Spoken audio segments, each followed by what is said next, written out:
ప్రజాస్వామ్య విద్యార్థి సంఘం PTS నిజామాబాద్ రూరల్ కామారెడ్డి సంయుక్త జిల్లా కమిటీ ఆధ్వర్యంలో ఈ నెల జూలై 19 తారీఖున జిల్లా స్థాయి రాజకీయ శిక్షణ తరగతులు ఆర్మూర్ పట్టణ కేంద్రంలో కుమారనారాయణ భవన్లో నిర్వహించడం జరుగుతుంది.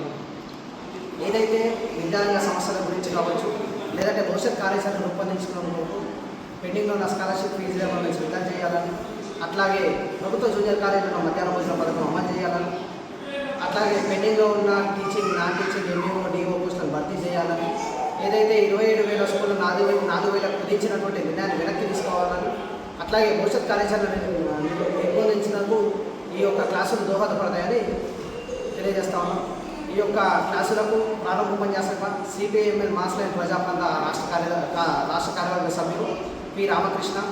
అట్లాగే మొదటి క్లాసు అంశము విద్య ప్రభుత్వ వైఖరి అనే అంశం పైన మాజీ ఉన్నత విద్యా మండలి చైర్మన్ ప్రొఫెసర్ లింబాద్రి సార్ గారు. అట్లాగే రెండో క్లాసు నిర్మాణం పని విధానం CPIML mass line Nizamabad rural Kamareddy సంయుక్త జిల్లా కార్యదర్శి కామ్రేడ్ ప్రభాకర్ అన్న.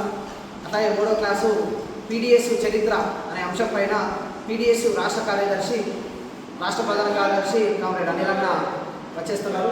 కాబట్టి ఈ యొక్క క్లాసులను విజయవంతం చేయాలని విద్యార్థులను కావచ్చు, మేధావులను, అట్లాగే ప్రగతిశీల శక్తులను కోరుతున్నారు.